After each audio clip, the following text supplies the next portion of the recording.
Welcome to the channel, and in this video I'll be talking about one of my top 3 favorite films of all time, 1984's Repo Man. I fell in love with this movie after seeing it about 15 years ago.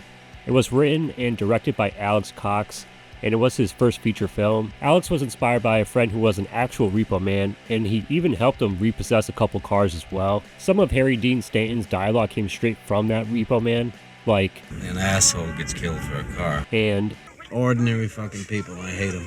Alex was originally going to make Repo Man into a comic, but gave up since illustrating took too long, and writing a screenplay took a whole lot less time. While I was doing research into the making of the film, I learned one of the key persons involved in getting this movie made was Michael Nesmith, who was one of the band members of the Monkees. I found out about this movie through one of my all-time favorite shows, Party Down. In the first episode, Martin Starr's character quotes the movie twice in front of Adam Scott, only for him to catch on to the reference. "Ordinary fucking people." Oh, Repo Man? Nice. So I had Netflix mail me the DVD to watch it, and I've just been obsessed with this movie ever since. It satirizes the politics and pop culture of the 1980s, which really lent itself to the hardcore punk scene, which at that time was all about anti-Reagan, anti-commercialism, and consumerism. Alex incorporated some of these bands into the soundtrack and even into the movie. The Circle Jerks can be seen as the lounge band in the nightclub scene. Doobity-doo-wop-wop, say what, yeah? Can't believe I used to like these guys. Universal put the movie out, and after underwhelming box office numbers, they shelved the movie until the soundtrack started selling well, and Universal put the movie back out, where it received positive reviews from critics and became a moderate hit for the studio, and would even become an even bigger hit on home video. The basic premise of the movie is a suburban punk named Otto, played by Emilio Estevez, Fuck you. gets recruited into being a Repo Man by Bud, played by the late great Harry Dean Stanton. All the while, there's a crazed nuclear physicist driving around in a Chevy Malibu that vaporizes people when they open up the trunk. So the government wants that car back, and they put out a bounty on it for the Repo Men in the Los Angeles area to find it. This movie is much more character focused than it is plot driven. The plot really doesn't kick in until the third act. You spend most of the time with these colorful characters that Alex Cox populated the film with. Harry Dean Stanton was a great character actor, and like most character actors, he was always in a supporting role. This was his first leading role, and he's just perfect as this stern, old weary dude who's just all about his job and has so many quotable lines in this movie. "I don't want no commies in my car.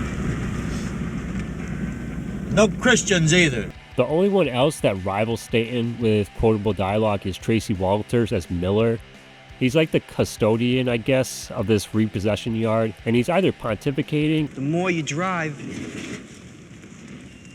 the less intelligent you are. or saying some out there stuff, Somebody will say like plate or shrimp or plate of shrimp. and he's just so captivating to watch in this movie.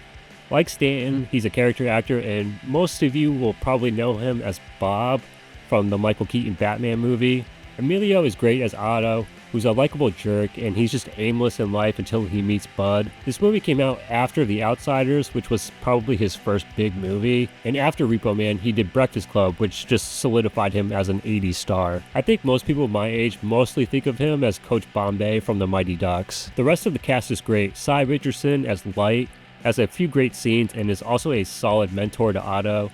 Fuck a John Wayne, man. Tell us his name, you little pussy. Otto's punk friends, Debbie, Duke, and Archie, are your stereotypical punks and feel like Alex purposefully made them as caricatures. This wasn't the first film to have punk culture in it. Suburbia, directed by Penelope Spheris, had come out a year prior. Penelope was ingrained in the SoCal punk scene since she directed the documentary, The Decline of Western Civilization, which is all about the punk bands from the late 70s and early 80s in the Southern California area. Both of these are worth checking out if you like punk music. And this movie soundtrack is also worth checking out if you like punk music because it features Black Flag's TV Party, and Otto actually sings that song in one scene. We're just dedicated to our favorite shows. Coup d'etat by Circle Jerks is on it, and you hear it in the scene where Otto is moshing around. Also, the song you see them play in the nightclub is also on the soundtrack, simply titled When the Shit Hits the Fan. Institutionalized by Suicidal Tendencies is also on the soundtrack. That song is probably remembered by most because of the Pepsi bit in that song. Iggy Pop wrote and performed the theme song for this movie, which is also pretty cool. And like I said, the soundtrack ended up being a key part of this movie's success. This Blu-ray was put out by the Criterion Collection. They're one of the best labels out there and consistently put out great films. Plus, every few months there's a sale on their movies, and they're widely available at Barnes & Noble. Well, that just also depends on your store, because the closest one to me has an extremely pitiful selection, but luckily there's another Barnes & Noble about 20 minutes further away, and that store has a pretty good selection. I bought this copy of Repo Man at a Best Buy in New York City. I was visiting my brother, and for some reason we stopped at this Best Buy and I just saw it on the shelf. This was the first Criterion in my collection, and it might be the first boutique label purchase I made as well. This Blu-ray comes with a booklet, and in it is an essay on the film by Sam McPheeters. There's also some of Alex Cox's comic that he drew before giving up and writing a screenplay instead. Alex also illustrated how the film got made, along with the film proposal to financiers. It's pretty detailed and a cool look into independent filmmaking in the 1980s. Lastly, it has Alex interviewing the real-life Repo Man that inspired the movie. As for bonus features, it has an alternate TV cut. I've never watched it, but it would be funny to hear them dub over the cursing. Apparently, they use Melon Farmer instead of Motherfucker. There's a couple of great featurettes. One has a bunch of the cast reminisce about the making of the film and give fun little anecdotes. Keith Morris, the lead singer of the Circle Jerks, was interviewed, and if his voice sounds familiar to you, that may be because he was the DJ for the Radio X station in GTA 5. Sadly, Emilio wasn't interviewed for this. I feel like this has to be a film that he is proud of though. There's also an interview with Harry Dean Stanton. It's not really about this film, it's more philosophical, and the interview gets weirdly contentious at points. Stanton does list the amount of talented directors he's worked with, and if you look at his filmography, he had a hell of a career. Iggy Pop was interviewed, and he talks about how he was approached to do the theme and what he thought of the movie as well. The last featurette I'll mention is a roundtable discussion between Alex and two of the producers.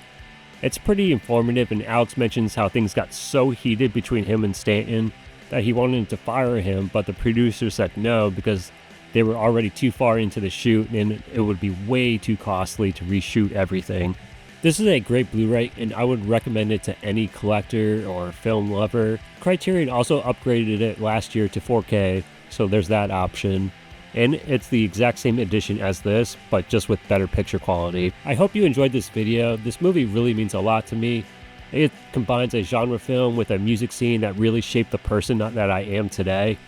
Maybe sometime soon I'll do a video on Suburbia or SLC Punk, or maybe even American Hardcore, the definitive documentary on the 80s hardcore punk scene. Let me know what you think of Repo Man, or maybe you're inclined to check it out now. It would make for a great double feature with They Live, another all-time favorite of mine. I'll see you guys in the next video, but until then, have a movie time. This is intense. Life with Repo Man is always intense.